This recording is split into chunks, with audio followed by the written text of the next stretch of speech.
Wind King Slime. We got him. This is my dream team. I do not do well against the Water King Slime or the Fire King Slime, but the Wind King Slime, this is what gets it done.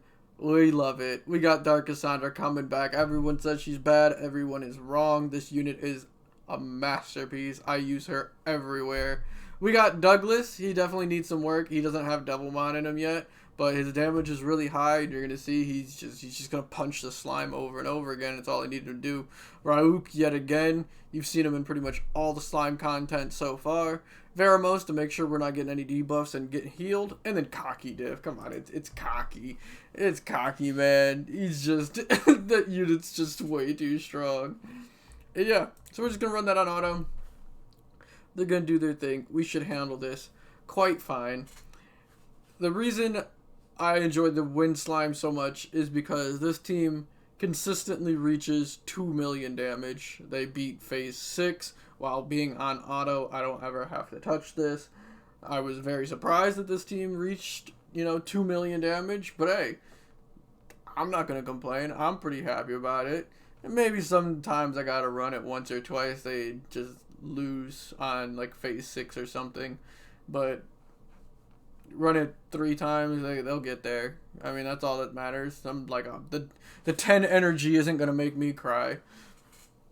And so yeah, because I have very high damaging fire units, I'm able to do this with pretty much no healers, which is what allows me to get through this phase.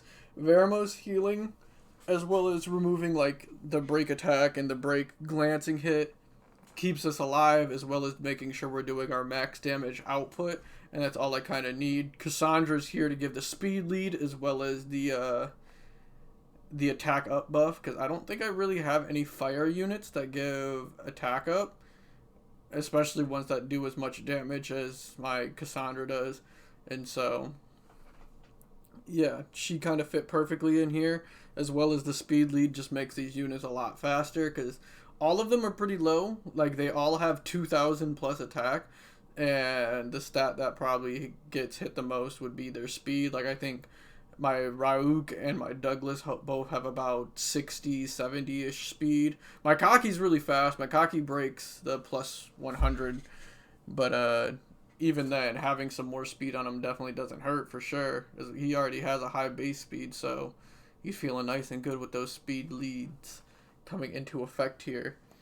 And yeah, it just all around they kind of flow perfectly. But the big thing that probably helps them out the most is the fact that they are ruined with Cocky on Revenge and Douglas on Revenge, as well as Douglas passive, allows them to consistently keep counterattacking the boss, not wasting a turn of their attack up. When doing so, Rauk team up, lowers their cooldowns, as well as uses those attack ups. And so they're just doing a lot of damage outside of their own turns, which kind of helps just keep getting the boss lower and lower, which is the important part here. Because this right here doesn't really matter too much. You get more chests depending on which phase you beat, not which score you beat, which is interesting, but I mean, it kind of makes sense. It is just weird that it's not based around score, kind of similar to the Rift Beast. It's how many phases you can get through. And so yeah, that means the goal here is to get past phase 6. We will see if the team can keep this mojo going. The only thing we're kind of worried about is that stun move. This move where he does the little twirl is actually really good for us because we have Veramos. Like this right here, high chance of triggering Douglas because it's a multi-hit, high chance of triggering Cocky's Revenge because it's a multi-hit, and Veramos gets a lot of healing off of all these negative effects. So where the negative effects are usually a bad thing, it's a pretty good thing because we get revenges and heals from it. So we take those. So we just got to get lucky and not get stunned up when he does that big slam. But yeah, phase 5 complete. Here is the moment of truth. Can we get enough revenges, violent procs, everything we need to take this boss down when it comes to this 6th phase?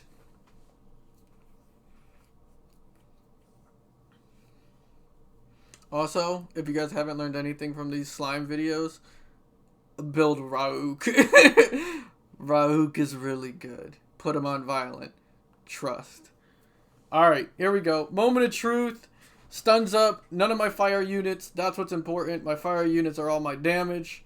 Having attack up would be nice here, but as long as my fire units are consistently outputting the damage we need to, that is even more important. There's the attack up coming through.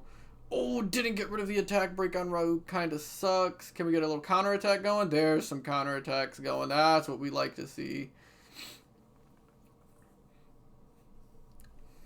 Oh, okay. The triple violent proc out of Cassandra. We're looking pretty good right here. We're looking pretty good. More counter attacks. More healing. There's a big team up. Getting the 3 most important people in the team up. It's going to be down to the wire. Double stun is rough. Uh-oh. Uh-oh. Show me some counterattacks here. My Kaki is stunned. This is like worst case scenario. I don't think Rauk gets a turn. We got it!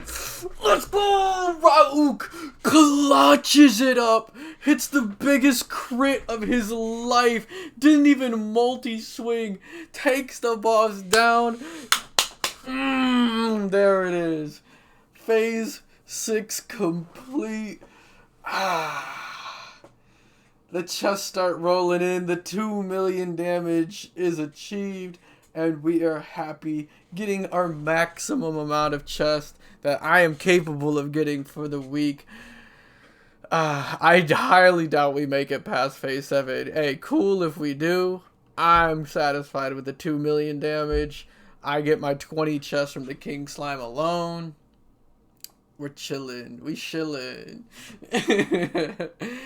And so yeah, hopefully this helps you guys get a little strategy on how you want to approach the King Slime here. It's a nice balancing act of trying to get as much damage as you possibly can squeezed into your team, while also staying alive and having the speed to deal the damage that you need to, because as you can see, getting into these later phases, a big problem is he gets really fast. He is not hesitating in between these attacks. Like, a lot of my units aren't fast enough to get an attack before he does too. And yeah, so you need a lot of stats here to start getting into these later phases. So don't get discouraged if you can't beat the earlier phases, because it's just going to keep getting harder and harder, but you're going to keep getting better runes, better units, and getting further along and getting more and more chest. And so yeah, hopefully that helped everybody out. Peace.